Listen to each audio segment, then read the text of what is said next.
911, what's your emergency? Yeah, so I need a cleanup service and a doctor or whatever.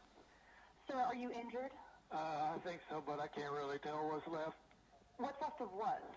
My wife was in the bathroom, so I figured I'd just go in the sink, and I slipped on my own piss, caught my dong in the sinkhole. I tried to pull myself up and hit the dang switch and got the dispose out turned on. Wait, what? I just ground up my own dick. Are you serious? I just ground up my own dick. Oh my God. The disposal has disposed my dick dick all over the walls. Sir, help is on the way. Oh, ma'am, it's like a Tasmanian devil, one buck wild on some spaghetti in here. Sir, if you can unlock your door, the EMT will assist you. Oh, man, it's like a slip aside from hell. Slip aside from hell. Sir? Sir? Welcome to Papa Munoz and all my audience, male audience who have big schlongs. I understand you have some problems with your big schlong. It's not easy having a big schlong, as you can see. You know, having big schlongs come with negative side effects. And today, you're watching a High Street Productions video. We're going deep on some Ask Reddit posts. And today we're talking about men with large penises. What are the downsides? Generally curious about men who have massive hogs. What are the negative downsides that nobody talks about? Having to buy a very tiny truck. All the size queens look for guys in the Hot Wheels section of the toy store. Thanks for the tip. I am not even big, and my ex would complain when in doggy sometimes. Imagine those dudes with 7.5 plus schlongs. Wow. To be honest, a 7.5 shower would be way worse than a 7.5 grower. Oh, shower, not shower. A shower would be way worse than a shower. Grower. With a grower, you got some reprieve. That is true. You see, I am a grower too. I actually like having a grower because honestly, if I was a shower, my schlong would be very annoying sometimes. You know, when doing exercises, when trying to do put on certain clothes. I don't want my schlong to be showing, you know what I'm saying? I also fit into more clothes. I don't have to use certain clothes. My underwear is quite good.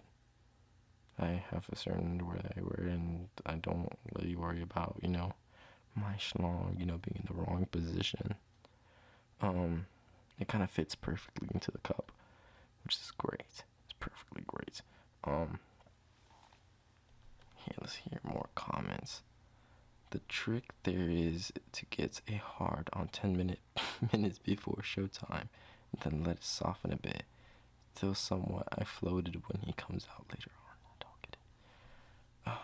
I need problems. What are the problems? Same. Can't do doggy with anyone. Every time the girl says my favorite position is doggy, I just sigh and say not anymore. Wow. I did not know that. Having big schlongs. Does the girls want doggy with big schlongs? Put your hands on her hips in a way that you hit them. Don't. This is a real tip. Wow. Posting here's everyone. I have a fat one too. Yes, I have a large hog. Just let me pull out this box of Magnum condoms so everyone knows. Oops, I dropped my monster condom. It's for my monster dong. Mine's not massive. It's a little bigger than average. It hurts my girlfriend in certain positions, so I guess the downside to sex is limited sometimes. You know, I did notice this in porn.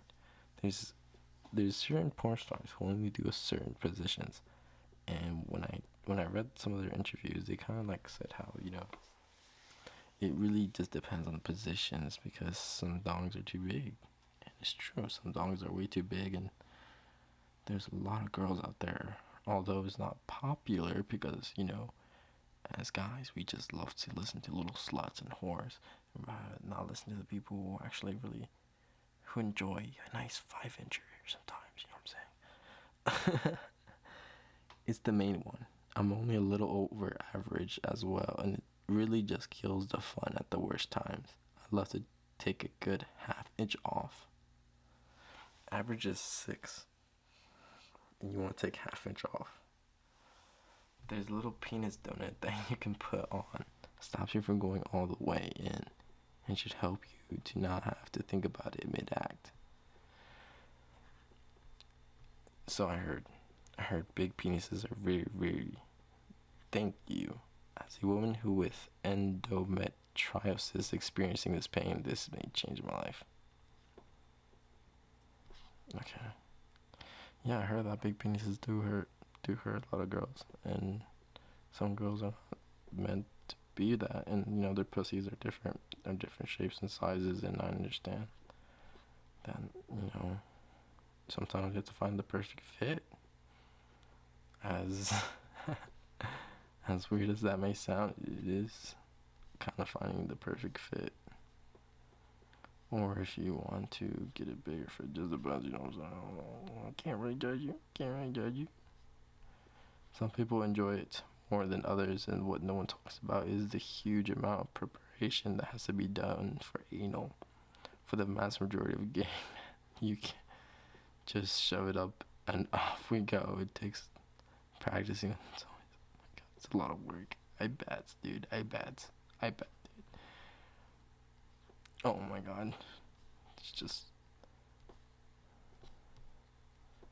to suck on its perfect fun. Dude, what are these comments? What am I reading? Reddit is just so strange. My wife takes it like a champ and actually enjoys getting her cervix battered. And this is 40% of the reason I married her.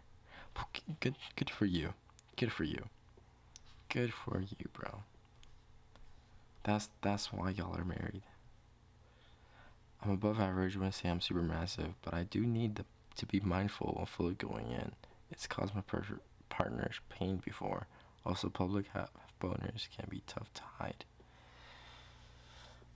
Boners in general are tough to hide, sir. They're really tough to hide. If you have a really, really small dong, then you know boners are quite easy to hide. But it's hard to hide, you know. I'm over here like 90-degree angle walking because I don't want them to, you know, to see my thing. My thing protrudes, you know. When it gets hard, it protrudes. It doesn't just get hard and goes limp. It goes up. It goes straight, like 90 degrees out. And it's hard. It's hard. Literally and figuratively. It's hard to hide. I'm 8.5. A public boner is the worst. To make it even worse, vibrations from buses and trains can cause me to get an erection. I've missed stops before out of embarrassment. I've never been a super confident guy, so I've actually always been pretty self-conscious about my dick. Especially when I was in high school, it made me super insecure as hormones were raging and boners were inevitable. Tuck it under your waistline and make sure your shirt doesn't go up. That's a good tip. It's risky, but it entirely limits the public boner. Not entirely. Dude is packing. He needs to tuck it under the fucking half winds or not. Man, I have never had someone else experience this, but oh my god. I had a friends with benefits who had one, and I think over the time... Wait, IUD, okay, IUD. If she has an IUD, it's a bit like getting stung by a bee with each... This man is speaking facts. This guy right here speaking facts. When having a big dong, and if she has an IUD, it does feel like you're being stung with a bee each thrust. Man, I have never had someone else experience this, but oh my god, I had a friends with benefits who had one, and think over time I just dislodged it. Because one morning I woke up and peed, and then I literally yelled this pain like it was like a visceral scream. I went to the doctor and got an STI test, but like one where they have to put a long Q-tip inside the urethra, the pee-pee hole, basically. It was the most painful thing in my life, and this poor little woman doctor was in horror at the obvious pain. She was like, yeah, you sure got gonorrhea or something. Anyway, at the follow-up, she asked about IUDs, and I was like, yeah, she has one. Apparently, I had been fucking the IUD on the edge of it and had been lacerating the inside of my urethra. Still, not to this day, still to this day, the worst pain of my life. And it took forever to heal, and I honestly would cry when I needed to go to the toilet. Oh my god, dear Lord, that sounds like the worst case scenario for a man. This is a terrible, terrible story. Alright guys, thanks for listening, and I'll have to say good night and good morning.